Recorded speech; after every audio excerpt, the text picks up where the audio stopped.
안녕하세요, 여러분. 오늘은 여러분이 꼭 알아두셔야 할 2025년부터 달라지는 제도들에 대해 알려드릴게요. 은행에서 예금 보완도가 1억 원으로 늘어나고 실손보험 청구가 더 쉬워지는 건 물론 3.1절 대체 휴일까지 들어보면 유익한 정보들로 가득 채웠으니 끝까지 함께해주세요. 1. 예금자 보완도 상향. 안전한 금융 생활의 시작. 여러분, 혹시 은행이 파산하면 내 돈은 어떻게 될까 걱정해 보신 적 있나요? 2025년부터는 그런 걱정을 조금 덜어도 될 것 같아요. 기존에는 5천만 원까지만 보호되던 예금 한도가 1억 원으로 늘어납니다. 최근 금융시장 불확실성이 커지면서 많은 사람들이 내 돈은 안전할까 하는 고민을 하기 시작했어요. 그래서 정부가 고객의 신뢰를 높이고 금융시장 안정성을 확보하기 위해 이 제도를 강화한 거예요. 2025년 1월 1일부터 시행. 은행, 보험사, 상호금융 등 모든 금융기관에 적용. 1억 원까지 예치금이 안전하게 보호됩니다. 예시로 알아볼까요? 만약 내가 1억 원을 은행에 넣어놨는데 갑자기 은행이 파산한다면? 걱정 마세요. 전액 보상받을 수 있습니다. 하지만 1억 원을 초과하는 금액은 보호 대상이 아니니 자산 관리는 항상 신중하게 해야겠죠.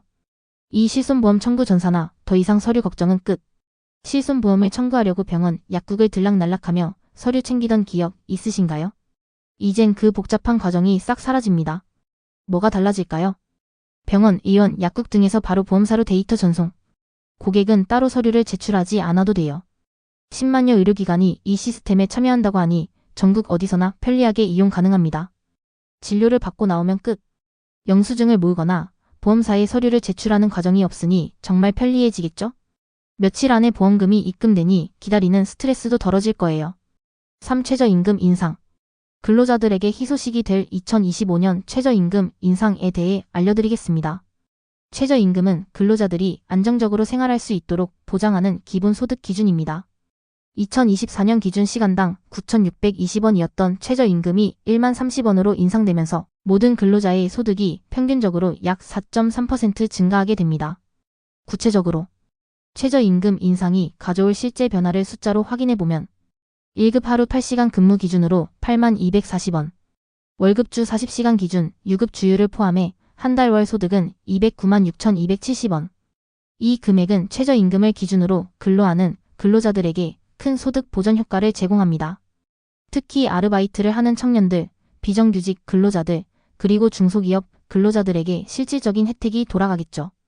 2025년 최저임금 인상은 저소득 근로자들의 생활 안정과 경제 활성화를 위한 중요한 변화입니다.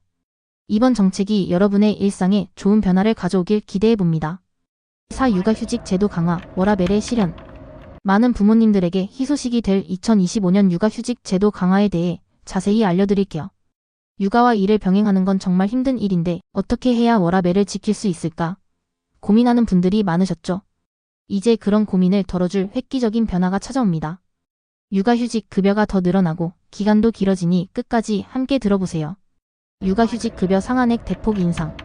가장 큰 변화는 육아휴직 급여가 기존보다 100만 원이 더 늘어나 최대 월 250만 원까지 지급된다는 점입니다.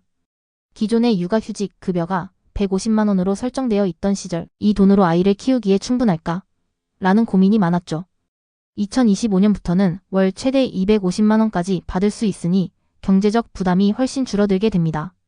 예를 들어 부부가 번갈아가며 육아휴직을 사용할 경우 총 500만 원까지 가정소득을 유지할 수 있게 되는 거죠. 이를 통해 부모님들이 경제적 걱정 없이 아이와의 시간을 충분히 누릴 수 있는 환경이 만들어질 예정입니다. 육아휴직 기간 연장. 그동안 육아휴직은 최대 1년까지만 쓸 수 있었는데요. 이제는 이 기간이 1년 6개월로 늘어납니다. 이 변화는 특히 아이의 성장 시기에 큰 영향을 미칠 것으로 보입니다. 아이가 태어나서 첫 1년은 부모님의 돌봄이 절대적으로 필요하다는 건 다들 아시죠? 이제는 6개월이 더 추가되면서 아이가 18개월이 될 때까지 부모님이 직접 케어할 수 있는 환경이 조성됩니다. 이로 인해 부모님들은 아이와 함께하는 시간을 충분히 가지면서 아이의 정서적 안정과 건강한 성장을 돕게 됩니다. 육아휴직에 달라지는 활용 방법. 새로운 육아휴직 제도는 부모님이 번갈아 가며 육아휴직을 사용할 때 더 큰 효과를 발휘합니다. 첫 번째, 엄마가 1년 육아휴직을 사용한 뒤 남은 6개월은 아빠가 사용하는 방식으로 나눠 쓸 수 있습니다.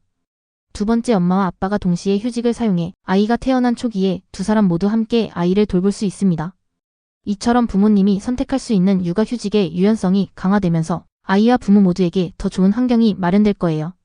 육아휴직 외에도 정부에서 제공하는 각종 육아 지원 정책이 많습니다. 보육비 지원, 유아교육비 지원 등을 활용하면 가정 경제에 큰 도움이 됩니다.